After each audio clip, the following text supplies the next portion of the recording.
ये औद्योगिक क्षेत्र तो है नहीं, यहाँ बड़े बड़े बिजनेसमैन तो है नहीं, होटल तो बना दिए गए हैं, लेकिन होटल चलेगा कैसे, चलाने का तरीका जो है यहाँ के होटल संचालकों ने ढूंढ लिया है।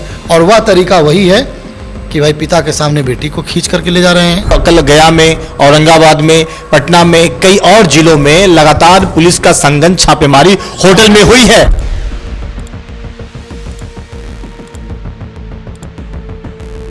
नो एंट्री डायरेक्ट एंट्री, मतलब नो एंट्री मतलब डायरी में एंट्री नहीं करना है, आपको होटल रूम में डायरेक्ट एंट्री देना है, सिर्फ पैसा के बल पर 2 घंटा 1 घंटा के हिसाब से रूम मिल रहा है। सिटीयोग न्यूज का हमेशा खबर असरदार होता है, इसमें कोई दो मत नहीं है।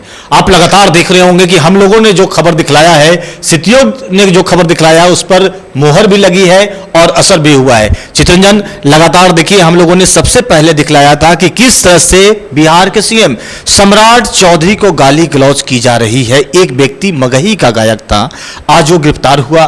कल हम लोगों ने खबर दिखलाया था कि बिहार में कोई भी 80% ऐसा होटल है जहां पर आप जाइए, रहिए, कुछ भी नियम कानून फॉलो नहीं करना। जो लगातार आपने देखा था बाप बेटी के साथ में, जो बाप के सामने बेटी के साथ में घींचा हुआ था, और एक तरह से कहा जाए तो रेप टू अटेम्प्ट था, जो बाप का जो कहना था उसमें। बिल्कुल, देखिए चंदन जी, जो हम लोगों ने खबर दिखाया था कल, दोनों खबरों पर लगभग असर हुई है। यानी कि साफ तौर पर हम आपको बता दें कि देखिए हुआ क्या कि पटना के एक होटल में बाप और बेटी ठहरे हुए थे, लेकिन होटल के कर्मी के द्वारा ही बाप के सामने, या बाप को जैसे ही नींद लगी, उस बेटी को होटल का जो कर्मी था वह उठाने का कोशिश नहीं किया, उठाकर ले जा रहा था। वो तो ऐन मौके पर कहिए कि उसके पिता का नींद खुल गया, तब हमने देखिए खबर दिखाया था, और लगातार इस तरह की खबरें आ रही भी की थी बिहार के डीजीपी, बिहार के प्रशासन, साथ साथ मुख्यमंत्री से कि होटल पर कार्रवाई भी होनी चाहिए। हम लोगों ने खबर दिखाया था चंदन जी कि देखिए बिहार के जितने भी होटल हैं, या फिर पटना के होटलों के बारे में हमने बताया कि भाई ये औद्योगिक क्षेत्र तो है नहीं, यहाँ बड़े बड़े बिजनेसमैन तो है नहीं, होटल तो बना दिए गए हैं, लेकिन होटल चलेगा कैसे, चलाने का तरीका जो है यहाँ के होटल संचालकों ने ढूंढ लिया है। और वह तरीका वही है कि भाई पिता के सामने बेटी को खींच करके ले जा रहे हैं, या फिर कोई और बहाना चल रहा है। लगातार पुलिस इस तरह की कार्रवाई कर रही है, लॉग बुक में एंट्री भी नहीं होता है। बिल्कुल, देखिए लगातार पुलिस इस तरह की कार्रवाई कर रही थी, लेकिन ये जो पटना वाला मामला आया, ये कहीं न कहीं दिल को झकझोर देने वाला मामला था। तो हम लोगों ने जो खबर दिखाया, हम लोगों ने यही कहा कि देखिए भाई बिहार के लगभग होटलों में ये काम किया जा रहा है, और इस तरह की खबर पुलिस जो है वह निकाल करके ला रही है। अभी देखिए बिहार के सभी जिलों में पुलिस ने अब रूटीन जांच कहिए या जो कहिए नहीं, लेकिन चितरंजन बात यहाँ पर यह है कि पहली दफा देखा गया जो बिहार में रूटीन चेकअप किया गया, लेकिन जो हम लोगों ने खबर दिखलाने के बाद देखिए कल गया में, औरंगाबाद में, पटना में, कई और जिलों में लगातार पुलिस का संघन छापेमारी होटल में हुई है। और कब हम लोगों ने बोला, हम लोग की खबर के बाद, कल रात्रि की बात है चितरंजन, कल आपसे हमारी बात भी हुई थी, जिस तरह से आपने भी कहा कि हमारे एक थाना प्रभारी से बात हुई है, वो भी संघन छापेमारी करने जा रहे हैं।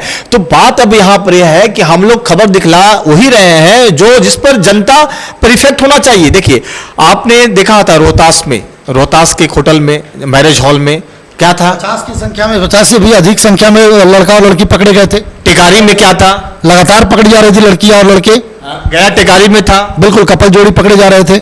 तो अब कहीं ना कहीं हम लोगों ने जो खबर दिखाया उसका जो असर हुआ कहीं ना कहीं देखने को मिला।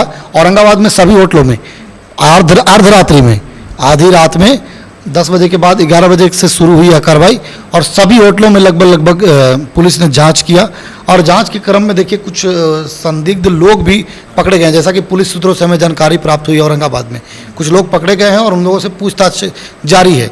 हालांकि इस संबंध में हमने पुलिस पदाधिकारियों से जानने का प्रयास किया, लेकिन सब कुछ खुल करके नहीं बताया कि देखिए इस तरह के अगर मामले आते हैं तो हम लोग प्रेस कॉन्फ्रेंस करके और पूरी मीडिया को जानकारी। सवाल यहाँ पर है कि आप होटल खोलते हैं, होटल खोलना कोई खराब बात नहीं है, आप होटल में कैसे एंट्री करवा रहे हैं, कम से कम आधार कार्ड, एंट्री, ये तो जरूर तय चाहिए ना, क्या रिलेशन है, कहां से लोग आ रहे हैं, जो लॉग बुक में होता है। लेकिन गलत तरीके से ज्यादा पैसा लेकर अगर युवा युवती जाते हैं, ज्यादा पैसा देकर, नो एंट्री डायरेक्ट एंट्री, मतलब नो एंट्री मतलब डायरी में एंट्री नहीं करना है, आपको होटल रूम में डायरेक्ट एंट्री देना है, सिर्फ पैसा के बल पर 2 घंटा 1 घंटा के हिसाब से रूम मिल रहा है। भैया 1 घंटा का 2-2 हजार, 1500, 5-5 हजार रुपए ले क्यों दे रहा है, क्यों ग्रेजुएशन में दे रहा सबसे है? पहले होटल क्यों चलाएगा लोग? खाना भी नहीं बनता है होटल में, लेकिन बस रहने और ठहरने के लिए 2500 से 3000 रुपए ले लिया जा रहा है एक व्यक्ति को। तो आखिर उस होटल में हो क्या रहा है? देखिए पुलिस ने छापेमारी की है और सभी जगहों पर छापेमारी हुई है, होटलों में खास करके। तो ऐसे ऐसे जगहों पर और लगातार पुलिस को ये काम करनी चाहिए, करनी ही चाहिए। देखिए पुलिस को लगातार छापेमारी करनी चाहिए कि भाई देखिए इस तरह के धंधे चल रहे हैं तो कहीं ना कहीं अपराध भी इसी को लेकर के होता है। अपराध का जड़ भी एक है। बताते हैं चितरंजन, मैं बता दूं एक अंतिम बातचीत में कि होटल में ही बैठकर गतिविधि या रणनीति तैयार की जाती है गलत तरीकों का। अगर किसी के साथ में कुछ दुश्मनी भी है, बिल्कुल एक पुलिस पदाधिकारी से हमारी बात हो रही थी, इस पर हम नाम नहीं लेना चाहेंगे, उनसे भी हमारी बात हुई थी। तो उन्होंने कहा कि देखिए चितरंजन जी, अपराधी जो होते हैं अपराध करने के बाद वो होटल में बैठ करके रणनीति बनाते हैं, अपराध करने से पहले भी बनाते हैं, अपराध करने के बाद भी बनाते हैं। तो वैसे लोगों पर पुलिस की नज़र होती है, गतिविधि पुलिस की भी तेज रहती है ताकि वैसे आपराधिक तत्व के जो लोग हैं उन्हें पुलिस पकड़ सके। और इसी दिशा में यह जो कार्रवाई की गई है बीती रात्रि, वह इसी दिशा की ओर इशारा करता है। बहुत बहुत धन्यवाद। देखिए लगातार हम लोग प्रयासरत हैं कि जनहित से जुड़ा हुआ मुद्दा आपके पास में लेकर आए, क्या समाज में हो रहा है उस सच्चाई को भी बताएं, क्या हमारी सरकारें कर रही है वो भी बताएं। देखिए बिहार पुलिस का जो ये प्रयास है बहुत ही शानदार और अथक प्रयास कर सकते हैं और इस तरह का रूटीन वे में वर्क होते रहना चाहिए, जांच प्रक्रिया जारी रखना चाहिए। बाकी आपकी क्या प्रतिक्रिया है जरूर बताएं।